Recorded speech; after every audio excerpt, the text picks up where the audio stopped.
Motion is agreed to. Legal Assistance Amendment Bill, second reading. This bill is set down for committee stage next sitting day. Call on Government Order of the Day number 7. Immigration Amendment Bill, second reading.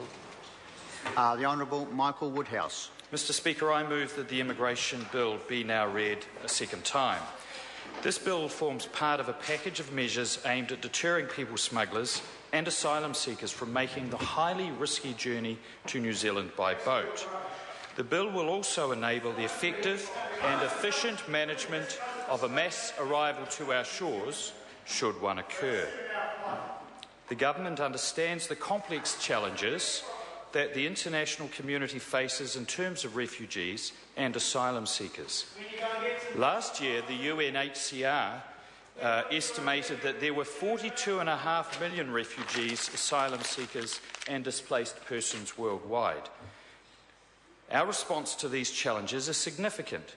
Our refugee quota program is amongst the most generous on a per capita basis, and New Zealand is an active participant in a number of inter-country fora aimed at developing solutions that disrupt, deter and manage the growing number of people who are seeking protection through dangerous and irregular maritime voyages.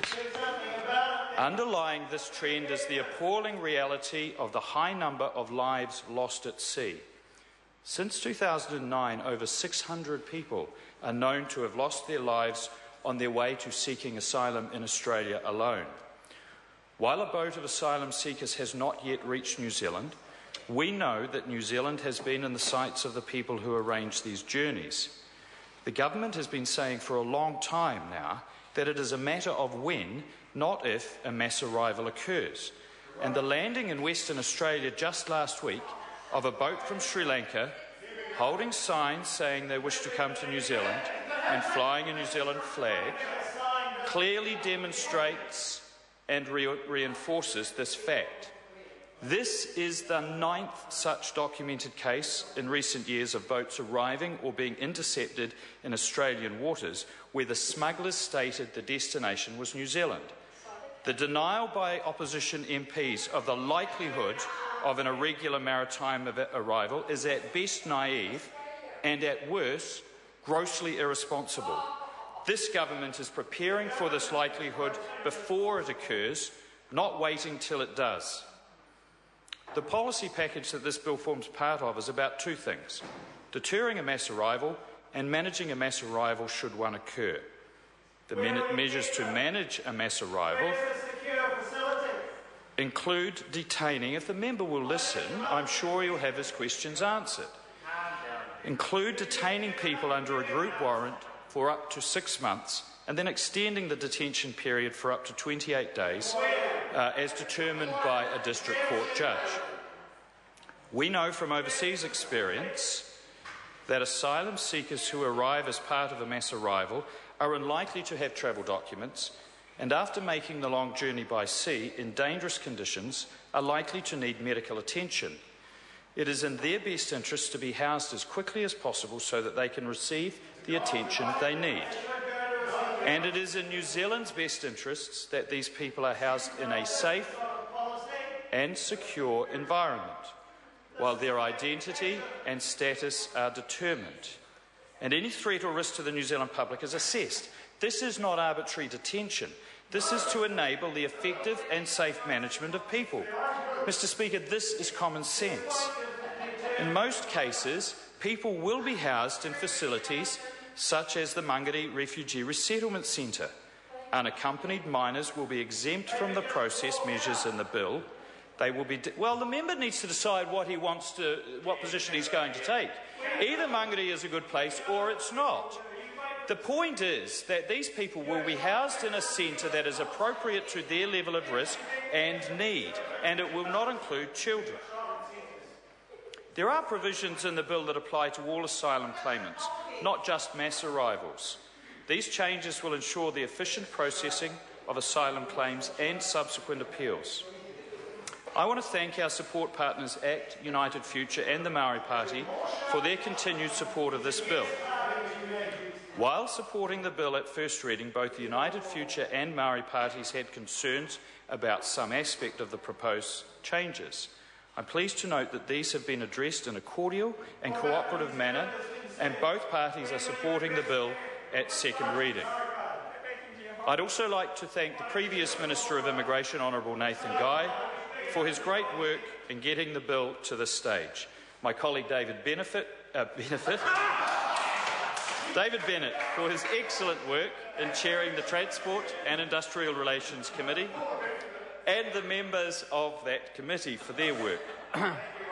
You're welcome. I also acknowledge and thank officials from the Ministry of Business, Innovation and Employment for their support of the committee. I also want to thank each person and organisation that made a submission to the committee on the bill. In total, there were 33 submissions to the committee. Many of the submitters were concerned that adopting this legislation would mean that New Zealand breaches its international obligation in relation to refugees. I can assure those submitters and this House that the government remains committed to meeting its obligations to refugees. We will continue to accept refugees through the quota program each year, and we will continue to process refugee claims as efficiently and effectively as we can. We will continue to support refugees to settle into New Zealand and make the most of what this country has to offer. Other submitters were concerned about the use of what they described as mandatory detention. There are a number of provisions in the bill to ensure that detention is neither mandatory nor arbitrary. The judge has to be satisfied that the warrant is necessary before issuing the warrant of commitment, has discretion to issue a warrant for a shorter period of detention than 6 months, and can require an immigration officer to report to the court at specified periods on whether the warrant is still necessary. The committee recommended a number of changes that improve the bill that the government supports. It has recommended the bill be amended to include the provision that a judge can revert to individual warrants if he or she is not satisfied that a group warrant is necessary. The committee has recommended a number of other changes, including some minor drafting changes. I have no doubt that the bill is enhanced by the Select Committee process. In addition to the amendments to the Immigration Act set out in this bill, changes will be made to immigration instructions for those arriving as a mass arrival group. These are a 3-year temporary visa leading to residence and limitations on sponsorship of relatives to immediate family for entry to New Zealand. These changes are intended to reduce the perceived attractiveness of New Zealand as a mass arrival destination. I plan to table a supplementary order paper during the committee stages to amend the Act to support people smuggling prosecutions that may not be captured under Section 98C of the Crimes Act. This was highlighted by a case brought before the High Court in Auckland recently, where a Thai national accused of smuggling migrants had her case dismissed because the court ruled it met neither the people smuggling definition set out in the Crimes Act nor the aiding and abetting offences set out in the Immigration Act. This amendment will help ensure our legislation is watertight against those who illegally assist people to enter New Zealand. I'm also expecting an amendment to be moved by the Honourable Peter Dunn to alter the definition of a mass arrival group. Originally this was set at over 10 and was considered by some as being too low a trigger point for when the provisions of the bill apply. I'm comfortable with increasing the number to more than 30 to help ensure the provisions are resorted to only where absolutely necessary. Mr. Speaker, I think everyone in this House would agree that we don't want people to risk their lives and those of children who have no choice by making the treacherous journey by sea to New Zealand. But if these asylum seekers do make it here, the provisions uphold our international obligations in terms of considering refugee and protection claims and protecting those people found to have a justifiable claim. I commend this bill to the House. The question is that the motion be agreed to. Darian Fenton. Thank you, Mr. Speaker.